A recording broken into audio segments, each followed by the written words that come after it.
সুন্দর জায়গা। আপনার নিশ্চয়ই এত সুন্দর জায়গায় থাকতে অনেক ভালো লাগে। ভীষণ। এখানকার মানুষগুলোও নিশ্চয়ই অনেক সরল। এটা একটা শহরের ধারণা। পৃথিবীর কোনো জায়গাতে শুধু সরল মানুষের বাস করে না। সরল, জটিল, সহজ, কঠিন, মুদ্রার এপিটোপিট। আপনি নিশ্চয়ই ফিলসফি স্টুডেন্ট ছিলেন নাকি? জি না, আপনার কথাবার্তা শুনলে মনে হয় নিজের একটা দর্শনের রিফ্লেকশন থাকে, তো ভাবলাম ফিলসফি স্টুডেন্ট। নিজের বলে কিছু নেই, যা কিছু বলি সব কিছু অন্যের ধার করা বলতে পারে। কার থেকে ধার করা? অনেকের কাছে, অনেকের কথাই মাথায় গেঁথে আছে। সেটাই, মাথায় গেঁথে যাওয়া অনেককে আমরা ইরেজ করতে পারি না।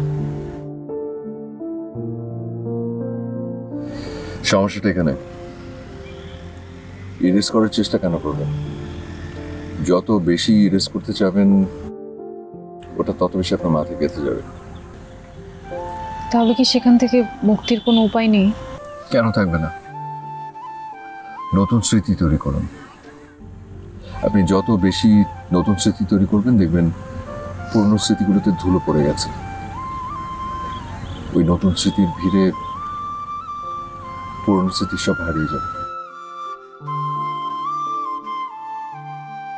সাতরাঙার চাটা কেমন লাগলো সেটা তো বললেন না।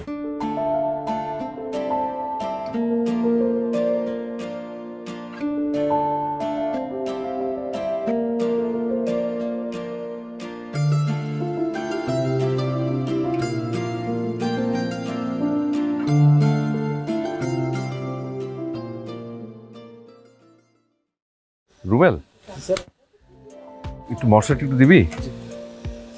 ড্রাই হয়ে যাচ্ছে। এত বড় বড় পিস করলি কেন? স্যার আমার তো সাইজ থেকে। তারপর একটু ছোট করলে মশলাটা ঢুকতো, একটু খেতে মজা লাগতো রে। ওকে স্যার, নেক্সট টাইম থেকে ছোট করব। হ্যাঁ, একটু ছোট ছোট করে দিস, মশলাটা ঢুকে খেতে ভালো লাগে। নে একটু প্রত্যেকটার মধ্যে একটু মশলাটা দিয়ে দে, ভালো লাগবে খেতে। ধর, এখনো হয়নি কিন্তু আরো 10-15 মিনিটের মতো লাগবে, দেখিস। সরি, একটু সময় লাগবে, 10-15 মিনিট তো লাগবে। গন্ধ ভালো বেরোচ্ছে, ও খুব, গন্ধটা খুব ভালো বেরিয়েছে। হ্যাঁ ও ভালো বানায়, ম্যারিনেটটা খুব ভালো করে। সূর্য, জি দাদি। আমার একটা প্রশ্ন ছিল। বলুন না দাদি। এই তোমার এই রিসোর্ট, এখানে যারা ঘুরতে আসে তাদের সাথে যদি তাদের পরিবারের সিনিয়র সিটিজেন থাকে সেক্ষেত্রে তুমি 50% ডিসকাউন্ট দাও, বিষয়টা কি বলো তো? আচ্ছা, হয় কি দাদি, অনেকেই খরচের কথা চিন্তা করে বয়স্কদেরকে সাথে করে আনতে চান না, কিংবা হয়তো ইচ্ছে করে আনেন না। কিন্তু তারা যখন জানতে পারে যে এখানে ফ্যামিলি মুরব্বী কাউকে নিয়ে আসলে 50% ডিসকাউন্ট পাবে, তখন তারা সেই সুযোগটা হাতছাড়া করতে চান না। তাতে করে যেটা হয়, একজন বয়স্ক মানুষের সুন্দর একটা সময় কাটানো হয়ে যায় তার পরিবারের সাথে। ওই ভাবনা থেকেই করে আর কি। এমন ছেলেও হয়? আরে আজকাল তো বয়স্কদের কথা কেউ ভাবেই না। দোয়া করি ভাই, তুমি অনেক বড় হও, সুস্থ শরীরে অনেক দিন বেঁচে থাকো। এই পৃথিবীতে তোমার মতো মানুষের খুব দরকার। আমি খুব ক্ষুদ্র একজন মানুষ দাদি, অতি সাধারণ। যাই হোক, কে হচ্ছে? আচ্ছা, যেহেতু খাবার হতে একটু সময় লাগবে, আপনারা বোর না হয়ে একটু ঘুরে ফিরে বেড়ান। আর তুমি কিন্তু এখানে অনেক গেম আছে, খেলতে পারো। ব্যাডমিন্টন আছে, ক্যারাম আছে, পুল টেবিল আছে। কি খেলবে? Truth or dare. Truth or dare?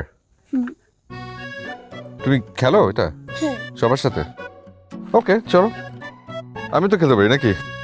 K first? আপু। আমি কেন? Okay fine. ঠিক আছে, তাহলে বলেন, ট্রুথ অর ডেয়ার? ডেয়ার। তুমি বলো না, আপুকে বলতে দাও। আচ্ছা ঠিক আছে, dare. Dare? Sure? Sure. Dare মানে কিন্তু সেই লেভেলের ডেয়ার, মানে ডেয়ারিং লেভেলের ডেয়ার। ফাইন। ফাইন? ওর আপুর তো ভীষণ ডেয়ার। এনিওয়েজ, ঠিক আছে তাহলে। ওকে, আচ্ছা তেমন ঘাবড়াবার কিছু নেই, কারণ আপনার এই ডেয়ারের সাথে আমরা সবাই অংশ নেব, মানে সবাই অংশীদার হব আর কি। ওকে, ডেয়ারটা হচ্ছে আগামীকাল আমরা সবাই মিলে হাকুল্লা খাবো। কি? হাকুল্লা মানে হচ্ছে বিনা দাওয়াতে কোথাও গিয়ে খাওয়া, সেটা বিয়ে হতে পারে, জন্মদিন হতে পারে। আগামীকাল শুক্রবার কোথাও না কোথাও কোনো একটা বিয়েতে আমরা এই ফুল ফ্যামিলি নিয়ে ঢুকে যাব। 1, 2, 3 ঢাকায় জমি জিতে নিন 100% ক্যাশব্যাক সহ 20 কোটি টাকার পুরস্কার।